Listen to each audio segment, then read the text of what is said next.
네, 자, 이 시간에는 FAT 1급 최신 기출문제 제30회 이론 문제 같이 풀어보는 시간이죠. 자, 1번 문제 보면은요. 다음 중 수익과 비용의 이연에 해당하지 않는 것은, 자, 수익과 비용의 이연이라는 것은 말이죠. 단기의 수익이 아닌 것은 차기로 이연시키고 단기의 비용이 아닌 것을 차기로 이연시키는 것을 말하죠. 그래서 수익의 이연이다 그러면 우리가 개정 과목이 선수수익이라는 개정 과목을 사용을 하고요.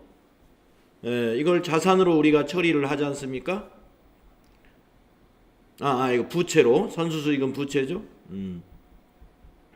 그 다음에 비용을 이연시킬 때는 차기의 비용을 미리 지급한 거죠. 그래서 이거는 선급비용이라는 개정 과목을 쓰죠. 선급비용. 그래서 이건 자산으로 우리가 당좌자산에서 공부를 했단 말이죠. 자, 이 이연은 공통점이 선자로 시작된다는 거. 선자로 시작되는 것이 이연 개정입니다. 반드시 이연하면은 선자예요. 그 다음에 발생하면은 미자. 미자, 미지급비용, 미수수익. 이것이 이제 발생에 해당되는 것이었습니다.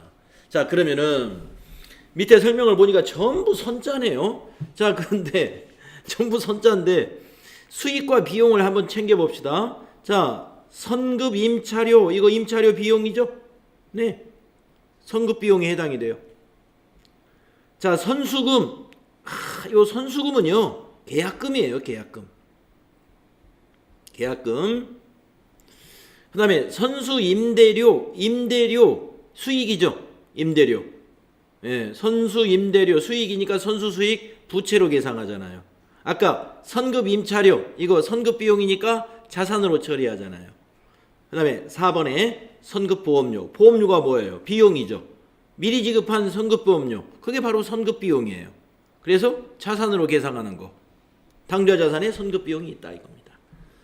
따라서 2번 선수금이라는 것은 계약금을 수령한 것이죠. 계약금 받으면 부채로 계산합니다. 만약에 계약금을 현금으로 받았다. 차변의 현금, 대변의 선수금. 이거는 수익과 비용이 이연과는 무관한 겁니다. 2번은. 그래서 답이 2번이 됩니다. 그래서 여기서 수익과 비용 개정만 이게 잘 챙겨도 이거 임차료, 비용, 임대료, 수익, 보험료, 비용. 이거 선수금은 비용과 수익이 아니지 않습니까? 계약금이란 말이죠. 선수금, 선급금은 무조건 계약금입니다. 다음에 2번 문제 보시면 주식회사 한국은 임직원에 대해 확정 기여형 퇴직연금 제도를 운영한다. 여러분, 우리 퇴직연금 제도에는 확정 기여형과 확정 급여형이 있죠. 그래서 확정 기여형은 비용을 처리합니다. 지출한 것을 연금에 가입한 것을 비용, 무슨 계정 과목으로 처리해요? 비용 중에 퇴직급여. 퇴직급여 계정으로 비용 처리하는 방식으로 회계 처리하죠. 그런데 확정급여형이다 그러면 어떻게 돼요? 자산 처리하죠. 계정 과목은 확정급여형에서는 퇴직연금 운용 자산 처리합니다. 자, 확정기여형은 비용 처리, 확정급여형은 퇴직연금 운용 자산이라는 자산으로 처리한다는 거. 무엇을? 그 연금에 불입한 금액을 말하는 거예요. 자, 그러면 이렇게 운영을 하고 있으며 1년분 총 급여액의 10%에 해당하는 금액을 회사 부담금으로 하여 외부에 적립하고 있다. 외부라는 건 은행이나 보험회사 같은 금융기관을 말하는 거죠. 회사가 납부해야 할 부담금의 70%는 기말 현재 납부하였고 나머지 30%는 다음 연도 1월에 납부할 예정이다. 그러면 이거 아직 납부하지 못한 것은 미지급금이죠. 당기말 12월 31일 현재 퇴직급여에 대한 결산분계 결과 재무제표에 미치는 영향으로 옳지 않은 것은, 그럼 한번 분계를 한번 써볼까요? 자, 메모장에다 한번 써보겠습니다. 이런 경우에 이 회사의 결산 분계는 어떻게 되느냐면은 차변이 퇴직급여 비용 처리하는 거니까 자 얼마인지 금액은 안 나왔지만 7대 3이니까 그냥 100원이라고 한번 해봅시다. 퇴직급여 100원 대별에 70%는 납부했죠. 예, 납부했어요. 그러니까 이거는 현금으로 납부했다고 치겠습니다. 70%는 70원이라고 보고요. 나머지는 어떻게 했어요? 납부하지 못했대요. 그럼 미지급금. 미지급금의 거래처는 가령 뭐 삼성생명이면 삼성생명 해가지고 30원. 이러한 이 퇴직연금에 대한 회계 처리가 이렇게 된단 말입니다. 그러면은 자산 증가가 있습니까? 없죠. 부채 증가, 요거 미지급금. 부채 증가 있죠? 자본 감소. 이 퇴직급여가 비용이 발생하는 거죠. 여러분 비용이 발생하면 어떻게 돼요? 결산이 끝나면 비용 발생은 바로 이익을 줄이는 것이기 때문에 자본의 감소, 기말 자본이 줄어드는 거죠. 간접적으로. 그래서 자본 감소 있는 거나 마찬가지. 비용 발생, 이게 비용 발생 말이에요. 퇴직급여 100원. 따라서 답은 1번이다. 자산 증가는 없다. 네. 다음에 세 번째 문제. 다음 중 손익계산서에 영업이익에 영향을 미치는 계정 과목으로 옳지 않은 것은? 자, 여러분 손익계산서에서 영업이익을 산출하는 절차를 여러분이 알아야 된다 이겁니다. 예, 영업이익을 산출하려면은 그냥 손으로 한번 써보겠습니다. 자, 여기 지금 보험료가 있고 임차료가 있고 잡손실이 있고 접대비가 있어요. 전부 비용이에요. 그러면 영업이익을 산출할 때 빼주는 비용이 뭐냐 이겁니다. 여러분 매출액에서 맨 먼저 매출액에서 빼주는 게 일단 매출 원가를 먼저 빼주죠. 매출 원가. 근데 이 매출 원가 뺀 것을 우리가 매출 총이익이라고 부르죠. 매출 총이익. 매출 총이익. 여기에서 영업이익을 계산하기 위해서는 판매 관리비를 빼줍니다. 판매비와 관리비. 이걸 뺀 것이 바로 영업이익이란 말이죠. 예. 그러면 뭔 얘기냐? 판매비와 관리비가 아닌 것이 뭐냐 이 얘기예요.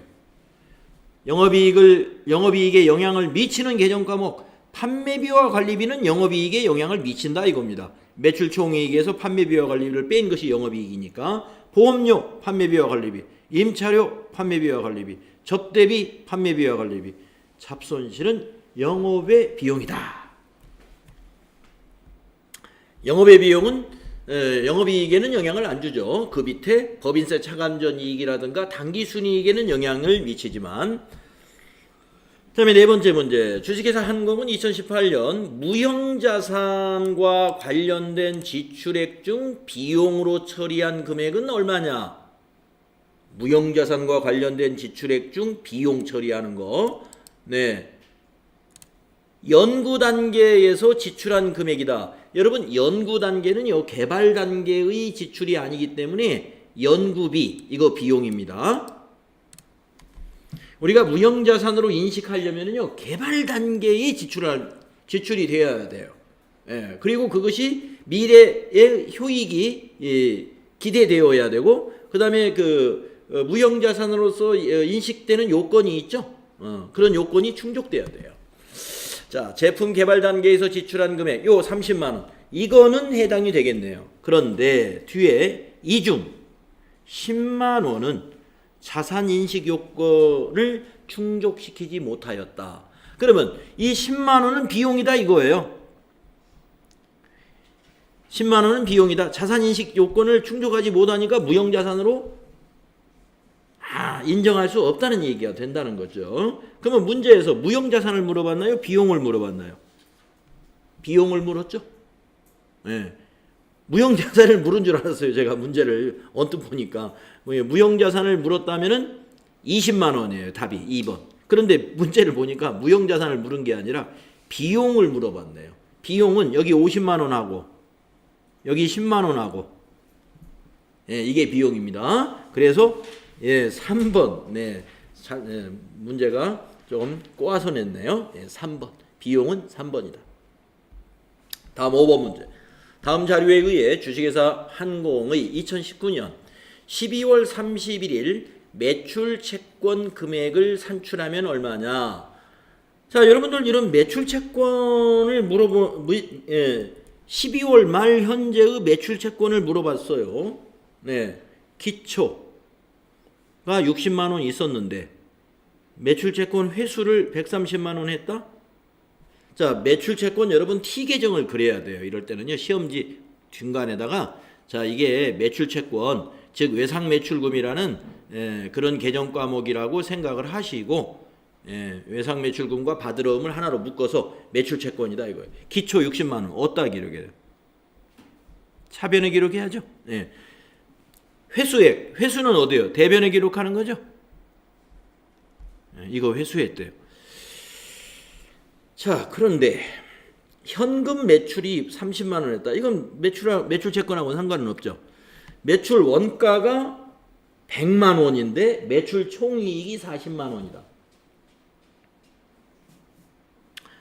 이건 뭘 알려주려고 우리한테 그러느냐 하면은 지금 여러분 이 매출 원가를 뺀 것이 매출 총이익이란 말이에요. 그러면은 매출 원가 이후에 매출액이 여기는 현금 매출액만을 30만 원이라고 그러는데 총 매출액이 얼마인가를 한번 따져보는 거예요. 왜? 총 매출액에서 원가를 뺀 게 이익이니까, 총이익이니까. 그러면 여러분 총 매출액은 얼마입니까? 요 두 가지를 봤을 때.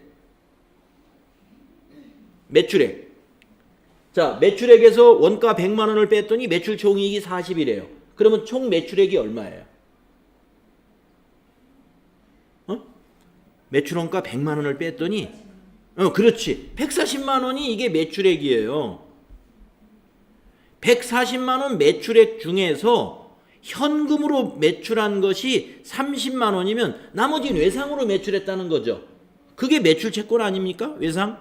그러니까 140만 원 중에서 30만 원을 뺀 110만 원이 당기에 발생한 매출 채권이다 이 말이에요. 110만 원이.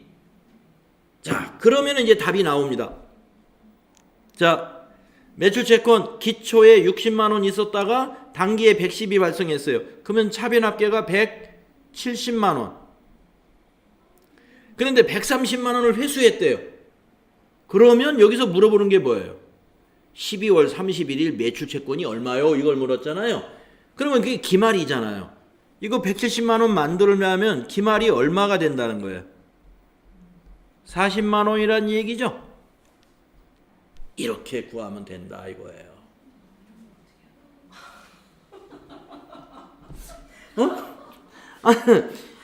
그러니까 이 매출 채권의 단기 발생액을 우리가 알아내야 되거든. 이 단기 발생액을. 그런데 단기 발생액을 여기에서 간접적으로 알려줬다는 거죠. 매출 원가가 100만 원인데 매출 총이익이 40만 원이래. 그럼 매출액을 알려준 거란 말이에요. 140. 그러면서 현금 매출액을 알려줬어요. 그러면 나머지 이 현금 매출액 30만 원을 제외한 것은 나머지가 110이니까 이게 외상 매출이란 얘기죠. 저희의 문제는 저거를 계산해서 저 매출액을 빼는 거를 그지? 거기까지 접근이 좀 어렵다. 그렇습니다. 그래서 이거 역시 이런 필기 이론 문제 역시 많이 부닥쳐 봐야 됩니다. 이런 문제가 잘 나와요? 나오죠. 지금 나왔잖아요. 이게 30회. 이런 문제 섞여 있단 말이죠. 그래서 이런 것은 이렇게 T 계정을 그려놓고 자, 여러분이 우리가 자산이다 그러면요. 여기 전기에 이월된 거 있을 것이고 단기에 발생한 게 있을 것이고 또 거기 이제 자산 감소되는 부분이 있을 것이고 그다음에 기말 잔액이 있을 거 아니에요. 그렇게 구성이 돼 있단 말이에요. 그래서 우리가 자산은 차변에서 증가하고 대변에서 감소한다. 그리고 기말은 이쪽 대변에 발생하죠. 기말이. 자, 그래서 여기는 이 40만 원이 12월 31일 현재의 매출채권의 잔액이 되는 것이다 이겁니다. 다음 6번 문제 볼까요? 다음 중 자본에 대한 설명으로 옳지 않은 것은 자본에 대해서 여러분들 공부 많이 했죠? 1. 자본은 기업의 자산에서 부채를 차감한 후에 자녀 지분을 나타낸다. 맞습니다. 2. 주식을 액면금액 이상으로 발행할 경우 액면금액을 초과하는 금액은 이익잉여금으로 표시한다. 이거 틀렸네. 이익잉여금이 아니라 무슨 잉여금이죠? 자본잉여금이죠. 이익잉여금은요, 손익계산서에 당기순이익이 이익잉여금으로 넘어오는 거예요. 미처분 이익잉여금. 주식을 액면가 이상으로 발행을 하면은 우리가 그 금액이 주식 발행 초과금이잖아요. 계정 과목이. 주식 발행 초과금 기억나시죠? 그게 뭐예요? 자본잉여금으로 분류되는 계정 과목이었다 이겁니다. 그래서 옳지 않은 것 2번. 자본잉여금으로 표시하는데 이익잉여금이라고 했기 때문에. 네, 정리됐죠? 네, 그 다음에 7번 문제 가보면요. 다음 중 유형자산 감가상각에 대한 설명으로 옳지 않은 것은, 여러분 유형자산 감가상각 우리 결산 때 하지 않습니까? 예, 건물도 하고 뭐 비품도 하고 차량 운반구도 한단 말이에요. 예, 설명으로 옳지 않은 거 1번 정률법 감가상각비는 유형자산의 기초장부금액에서, 기초장부라는 게 뭐예요? 취득금액에서 감가상각 누계액을 뺀 게 그게 장부금액이잖아요. 예. 거기에서 상각률을 곱하여 계산한다. 맞죠? 예. 우리가 정률법의 공식이 가로 열고 취득원가 마이너스 감가상각 누계액 곱하기 정률 하지 않습니까? 그 장부금액이 뭐예요? 취득금액에서 감가상각 누계액을 뺀 것이 장부금액이란 말이죠. 예. 그거는 기초장부금액을 의미하는 거예요. 그래서 그걸 이제 감가상각률을 곱해서 빼면 그것이 이제 기말 장부금액으로 나중에 바뀌게 되겠죠. 단기에 감가상각을 할 때는 이렇게 하는 겁니다. 맞았고 2번 생산량 비례법은 감가상각비가 생산량에 비례하여 계상되므로 총 생산 가능량을 알 수 있어야 적용할 수 있다. 그래서 이 생산량 비례법은 밑에 총 생산 예정량 분모가 총 생산 예정량 분의 당기 생산량, 이 생산 비율만큼 감가상각을 하는 거란 말이에요. 그렇기 때문에 당연히 총 생산 가능량, 즉 총생산 예정량이라고 할 수 있죠. 이거 알아야 되죠. 생산량 비례법에서는 그걸 알아야 그 비율만큼 감가상각을 하는 거예요. 취득금액에서 그 잔존가치 빼가지고. 2번 맞았습니다. 3번 감가상각비 계상으로 당기순이익은 감소하지만 현금의 지출은 발생하지 않는다. 그렇죠. 여러분 감가상각비 회계 처리할 때 어떻게 합니까? 차변의 감가상각비 비용은 발생시키죠. 대변에 현금이 나가나요? 감가상각 누계액 감누를 쓰죠. 예, 감가상각 누계액이라는 자산의 차감 계정을 대변에 기록한단 말이죠. 감가상각비를 현금으로 지출하는 그런 회계 처리는 없습니다. 그래서 3번 맞았어요. 그러면 4번이 틀렸다는 얘기죠. 옳지 않은 것이. 4번은 뭡니까? 감가상각은 기말 현재 유형자산의 공정가치로 평가한다? 아니죠. 공정가치라는 건 시장가치로 평가한다는 건데 4번 틀렸습니다. 감가상각은 그런 개념이 아니에요. 예, 감가상각은 유형자산의 취득원가를 기간으로 분할해서 비용 처리하는 원가 배분적인 성격을 가지고 있는 것이죠. 그래서 공정가치로 평가하는 건 아니에요. 4번이 틀렸습니다. 다음 8번. 다음 중 한공주식회사의 거래 내역이다. 결산 시 손익계산서에 계상되는 매출 원가는 얼마냐?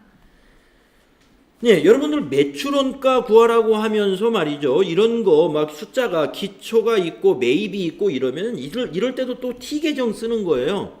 시험지에다 T자를 딱 그리세요. 네, 기초 차변에 쓰는 거예요. 이게 지금 상품이에요. 상품.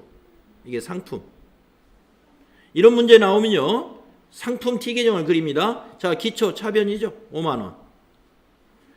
매입 할인은 매입에서 빼주는 거니까 매입은 여기 차변에 올 거예요. 75만 원. 그 매입 할인은 반대쪽에 쓰면 돼. 15,000. 총 매입액, 매입은 차변이죠. 75만 원. 우리 상품 매입하면 상품 계정 차변에 기록하잖아요. 매입 운임은 매입 원가에 포함해야 되는 거죠. 그러니까 매입 원가에 들어가야 되니까 2만 원은 이쪽에. 그 다음에 매입 환출 및 애누리, 이거 매입에서 빼줘야 되는 거죠. 빼주는 것은 반대, 대변에.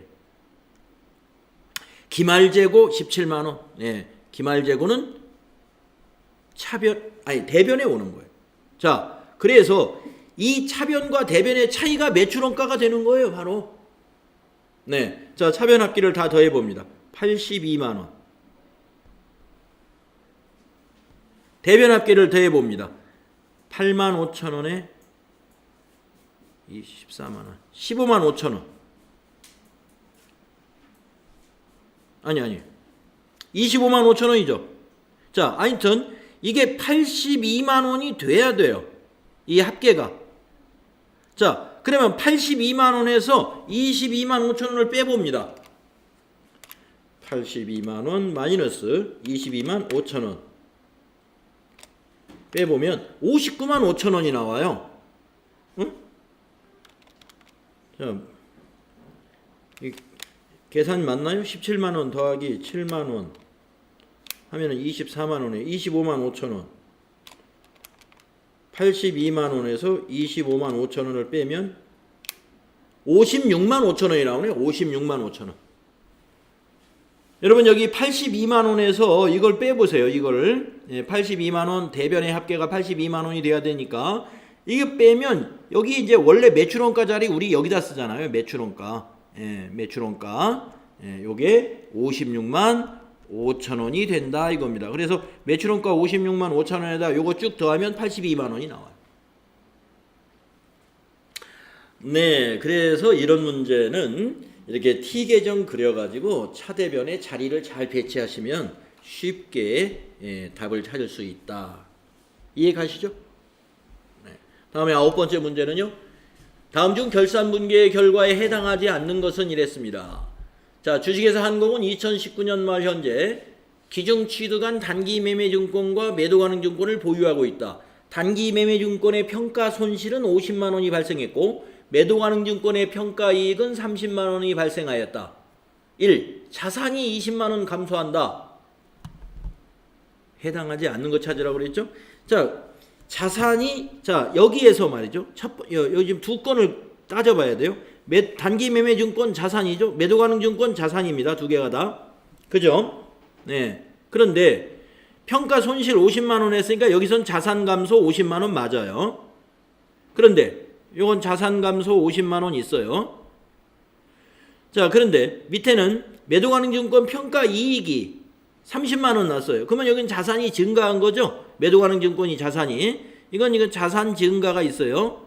자산 증가가 30, 여기 50이 감소했고, 그러면 20만 원이 감소한 거죠. 그래서 1번은 맞았다. 자산이 20만 원 감소한다. 매도가능증권 50만 원 감소하고, 단기매매증권이 50만 원 감소했고, 매도가능증권이 30만 원 증가했기 때문에 두 개를 퉁치면 20만 원 감소한 거예요. 감소가 50만 원 더 컸으니까. 그러니까 이거 여러분 헷갈리시면요. 이것도 시험지 한쪽에다가 이렇게 분계를 하나 써놓으세요. 첫 번째 거 1번 단기매매증권은 평가 손실이 발생했으니까 차변에 단기매매증권 평가 손실 50 대변에 단기매매증권 50 이런 분계가 되는 거잖아요. 그 다음에 두 번째 거는 차변에 매도가능증권이 어떻게 됐어요? 평가 이익이 발생했죠? 그러면 매도가능증권 요게 30만 원. 그리고 대변이 매도가능 증권 평가 이익이죠. 이게 30만 원. 이렇게 된단 말이죠. 근데 이제 이 두 개 계정 과목이 성격이 이 왼쪽 요 두 개가 요거는 자산의 감소요, 요건 자산의 증가가 맞아요. 그런데 이건 뭐예요? 이거는 비용 발생이지만 이것이 뭐예요? 예, 자본 증가죠, 요게. 예. 그거 구분할 줄 알면 돼요. 이거 자산 증가, 이것도 자산 증가, 아니, 증가란다. 감소죠, 감소. 자산 감소. 이거는 비용 발생. 이걸 알면 돼요. 자, 2번. 영업이익이 50만 원 감소한다. 영업이익은 말이죠. 판매비와 관리비까지만 따지는 거거든요. 이거 이 영업의 이 비용도 영업의 비용이에요. 요 비용 발생이 영업의 비용. 그러니까 해당하지 않는 건 답이 2번이에요. 영업이익하고 무관해요. 예. 나머지 밑에 기타 포괄 손익누계액 30만 원 증가하는 건 이것 때문이고, 예, 자본 증가. 그 다음에 법인세 비용 차감 전 순이익이 50만 원 감소하는 건 요것 때문에, 예, 법인세 비용 차감 전 순이익은 이게 영업의 비용이지만 영향을 주죠. 그러나 영업이익에는 영향을 안 준다. 판매비와 관리비가 아니니까. 답은 2번이 되는 거죠. 다음은 회계 내부 통제제도에 대한 내용입니다. 옳지 않은 것은 이랬어요. 어떤 것이 옳지 않던가요? 회계는 기업의 경영활동 기록 측정 요약하여 보고하는 것 맞죠? 회계정보의 신뢰성을 확보하기 위해서 내부 통제를 설계, 실행, 유지하여야 한다. 맞죠? 경제적 의사결정에 유용한 회계정보를 제공하는 의무는 주주에게 있습니까? 누구에게 있어요? 회계정보를 제공해야 될 의무. 누구에게? 경영자에게 있는 거죠? 경영자에게. 예. 그래서 3번 옳지 않습니다. 다음에 11번. 다음에 설명에 대하여 설명에 해당하는 우리나라 부가가치세의 개념은 무엇인가? 외국으로 수출하는 경우 수출국에서 영세율을 적용하고 외국에서 수입하는 경우 수입국에서 세관장이 부가세를 과세한다. 이것이 바로 소비지국 과세 원칙을 얘기하는 거죠. 소비지국 과세 원칙. 그래 수입한 것은 우리나라에서 부가가치세를 부과하고 수출하는 것은 소비 국가인 수입국에서 과세를 한다 이거예요. 다음에 12번. 다음 중 사업자 등록에 대하여 잘못 설명하고 있는 사람은 누구냐? 모든 사업자는 사업 개시일로부터 20일 이내에 사업자 등록을 해야 한다. 맞죠? 신규 사업자는 사업 개시 전이라도 사업자 등록을 할 수 있어. 맞죠? 둘 이상의 사업장이 있는 경우 주된 사업장에서만 등록하면 된다. 이거 지혜가 틀렸죠? 예, 둘 이상의 사업장이 있는 경우는 사업장별로 사업자 등록을 하는 것이 원칙입니다. 예, 원칙이고 이게 우리가 사업자 단위 과세 부가가치세법에 의해서 사업자 단위 신고제도를 신고했을 경우에는 사업자 단위로 하기 때문에 하나로 하지만 원칙은 사업장별로 해야 돼요. 그래서 지혜가 잘못 설명을 하고 있다. 상호 변경은 사업자 등록 정정 사유에 해당이 된다. 네, 상호가 바뀌면은 정정 신고를 해야 됩니다. 답이 3번. 다음에 13번은 다음 중 부가가치세 신고와 납부에 대한 설명으로 옳지 않은 것은 문제였는데요. 법인 사업자는 애정신고 기간이 끝난 후 25일 이내에 애정신고 기간에 대한 과세 표준과 납부세액 또는 환급세액을 신고 납부해야 한다. 안 맞죠? 다음 달 25일 날 하잖아요. 다음에 개인 사업자에 대해서는 관할 세무서장이 각 애정신고 기간마다 직전 과세 기간에 대해 납부세액의 2분의 1을 결정하여 징수한다. 그래서 개인 사업자는 신고 납부를 하지 않고 징수 납부를 하는 거예요. 애정신고에 대해서는. 또 3번. 개인 사업자는 휴업 또는 사업 부진 등으로 인하여 각 애정신고 기간의 공급가액 또는 납부세액이 직전 과세 기간에 공급가액 또는 납부세액의 3분의 1에 미달하는 경우에 애정신고 납부할 수 있다. 그렇습니다. 예. 지난해 거에 2분의 1이 징수되는데 올해는 너무 영업상이 우리가 휴업도 있고 이제 이래가지고 매출 실적이 없어요. 그러면 괜히 현금 납부할 필요 없잖아요. 그러면은 우리가 신고 납부를 통해서 부가가치세 납부를 피해갈 수 있다는 거죠. 3번도 맞습니다. 4번 폐업의 경우 폐업일로부터 25일 이내에 신고 납부해야 한다. 이게 틀렸습니다. 폐업일로부터가 아니라 폐업일이 속하는 달의 다음 달. 폐업일이 속하는 달의 다음 달 25일입니다. 폐업일로부터 25일 따지는 게 아니에요. 폐업일이 속하는 달의 다음 달 25일이 신고 납부하면 돼요. 다음에 14번. 다음 중 부가가치세법상 면세에 대한 설명으로 옳지 않은 것은? 여러분 면세 아시죠? 1번 면세 사업자는 세금 계산서를 발급할 수 없고 발급받은 세금 계산서 매입세액은 공제받을 수 없다. 그래서 우리가 부분 면세라는 거죠. 면세가 영세율이 완전 면세고 1번 맞았고 2번 면세 사업자는 부가가치세법상 사업자는 아니지만 매입 세금 계산서의 합계표의 제출과 같은 협력 의무는 이행해야 된다. 그렇습니다. 면세 사업자도요. 우리가 매입 세금 계산서 합계표 같은 거 제출을 합니다.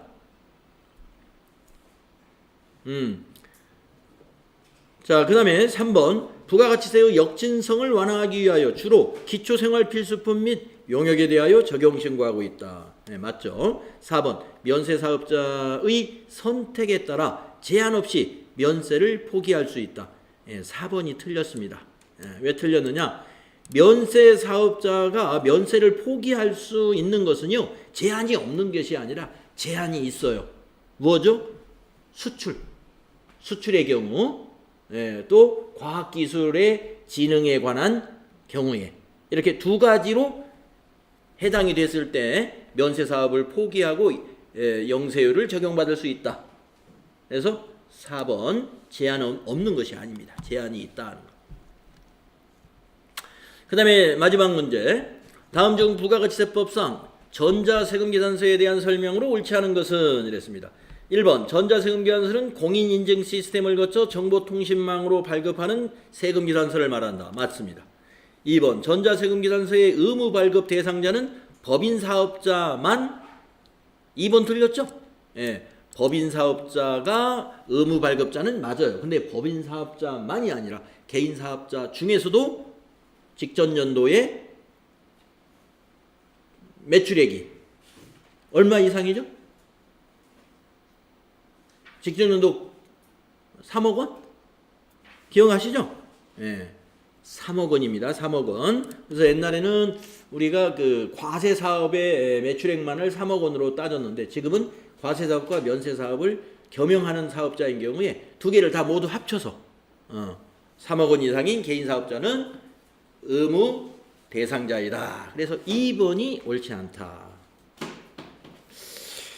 보니까 30회 문제가 앞에서 풀었던 29회나 28회보다는 이론이 까다로운 게 있습니다. 그래서 이렇게 까다로우면 한 5개 틀려도 돼요. 5개 틀리고 10개 맞추면 되겠다 이런 얘기입니다. 자, 수고했습니다.